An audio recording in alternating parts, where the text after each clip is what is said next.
अनंत कोटी ब्रह्मांड नायक राजाधिराज योगीराज परब्रह्म श्री सच्चिदानंद सद्गुरु साईनाथ महाराज की जय।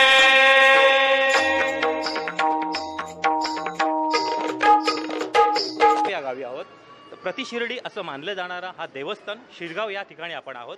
तर साहेब, मला तुम्ही सांगाल, या शिर्डी देवस्थान जो मंदिर प्रतिशिर्डी असं जो मानला जातो, तो आपण कशा प्रकारे याची स्थापना झालं, त्याची किती साली स्थापना झाली आणि त्याचा उगम कशा प्रकारे झालं, तुम्हाला ते कसं दृष्टांत झालं त्याविषयी तुम्ही सांगा। नमस्कार, या प्रतिशिर्डीमध्ये आपलं स्वागत आहे।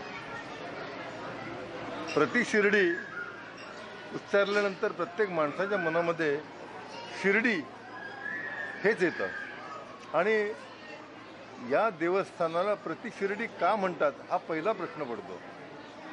खरं तर याचं नाव ज्यावेळी हे मंदिर स्थापन झालं त्यावेळी याचं नाव जे आहे ते साई नगरी असं ठेवलं होतं, पण कालांतराने लोक या ठिकाणी जे मोठ्या संख्येने यायला लागले, लाखो हजारोच्या संख्येने यायला लागले आणि त्यांच्या तोंडातून जे उत्स्फूर्त बाहेर पडत होतं, ही तर प्रतिशिर्डी आहे, ही तर प्रतिशिर्डी आहे। म्हणजे प्रतिशिर्डी हे नाव जे आहे हे लोकांनी या ठिकाणी दिलेलं आहे, म्हणून जगाच्या कानाकोपऱ्यामध्ये आज प्रतिशिर्डीचं नाव जे आहे हे पोचलेलं आहे। एवढ्याकरता की या ठिकाणी आल्यानंतर साक्षात शिर्डीला गेल्याचा अनुभव प्रत्येक माणसाला येतो।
नमस्कार, आपण पाहतात महाराष्ट्र आवाज, महाराष्ट्र आवाज संघर्षाचा आवाज। देवदर्शन या कार्यक्रमामध्ये आपण शिरगाव या ठिकाणी आहोत। प्रतिशिर्डी असं मानलं जाणारं हा देवस्थान साई मंदिर इथे आहेत। आपण साई मंदिरात आता आहोत, तर काही साई भक्त आपल्यासोबत आहेत। तर मॅडम, तुम्ही कुठून आलात? मी चिंचवडमधून आलेली आहे आणि प्रतिशिर्डी शिरगावचं जे हे साई मंदिर आहे सर्व भक्तजनांसाठी, म्हणजे पिंपरी चिंचवडच नाही पण ह्या साईडच्या सगळ्या भक्तांसाठी खूपच एक म्हणजे मानलेलं दैवत आहे।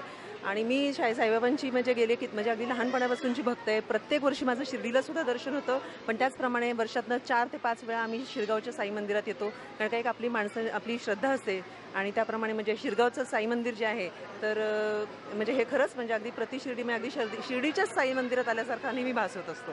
श्रद्धा आणि सबोरी याच्यामध्ये तुमच्यावर विश्वास आहे, तर तुम्ही इथे आल्यात तुमच्या ज्या मनोकामना इच्छा ज्या आहेत त्या पूर्ण होतात? हो, नक्कीच पूर्ण होतात आणि मला त्याचा अनुभव सुद्धा बऱ्याच वेळा आलेला आहे की आपण जर भक्तिभावाने एखादी गोष्ट केली तर नक्कीच आपल्याला त्याचं फळ मिळतं आणि एक माणसाची श्रद्धा असेल, तुमची जी श्रद्धा असेल तर ती इथे येऊन निश्चितच तुमची पूर्ण होईल. धन्यवाद. शिरगाव या ठिकाणी आपण उभे आहोत. साई मंदिरामध्ये आपण आपले काही भक्तगण आहेत ते आपण त्यांच्याशी जाणून घेऊया. नमस्कार, माझं नाव सुनीता भरत डोबरा. मी खारदांडा मुंबई येथून आलेलो आहोत आणि चिंबई कोलीवाड्याचे पण माझ्याबरोबर लोक आहेत. तर आम्ही मारुती देशमुख सरांच्या मुलाच्या लग्नासाठी आलेलो आहोत. त्या निमित्ताने आम्ही इथे प्रति शिर्डी म्हणून शिरगावला आहे. मी पहिल्यांदाच येते इथे, हे लोक येतात इथे दुसरे सगळे, पण मी पहिल्यांदाच येते. साईबाबांकडे मी जानेवारीपासून गाऱ्हाणं मागते की मला शिर्डीला जायचं, देवा मला घेऊन नेऊन या. पण मला साईबाबांनी इकडे बोलवलं. तर सगळे बोलतात की इकडचे प्रचिती आहे सगळ्यांना की इकडचे नवस पूर्ण होतात, तर इच्छा पूर्ण होतात भाविकांच्या. तर मी प्रार्थना करते शिर्डीच्या साईबाबांसारखे इथेही सगळ्यांच्या भाविकांचे नवस आणि इच्छा पूर्ण होऊ दे. नमस्कार. धन्यवाद. आपल्याकडे काही साई भक्त आहेत. सर, तुम्ही कुठून आलात? मी सोलापूरहून आलेलो आणि मी साई भक्त हे असल्यामुळे दरवर्षी मी एकदा येतो आणि परत शिर्डीला पण जाऊ. तुमच्या इथे आल्यानंतर तुमच्या ज्या मनोकामना ज्या आहेत त्या पूर्ण होत आहेत सर? होतात. धन्यवाद.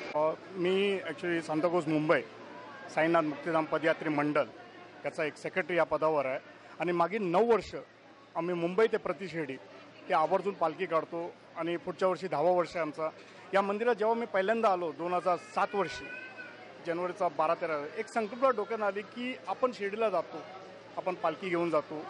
तर बाबांचं एक स्वरूप, बाबांचा वास्तव, बाबांचं एक वचन हे सर्वकडे आहे, सर्व जगात घुमघुमलं आहे.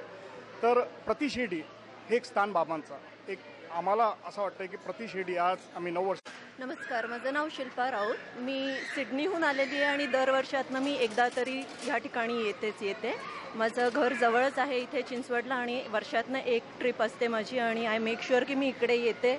इथे माझी देखील श्रद्धा आहे माझ्या बहिणीप्रमाणे आणि आमच्या डेफिनेटली ज्या पण इच्छा आहेत, मनोभावे मागितलेल्या आहेत त्या पूर्ण होतात आणि आमच्या सगळ्या परिवाराचा याच्यावर विश्वास आहे आणि आम्ही सहकुटुंब नक्की एकदा तरी येतेच. मी जेव्हा येते इथे तेव्हा, भारतात येते तेव्हा, आणि माझे घरचे देखील असतात माझ्याबरोबर.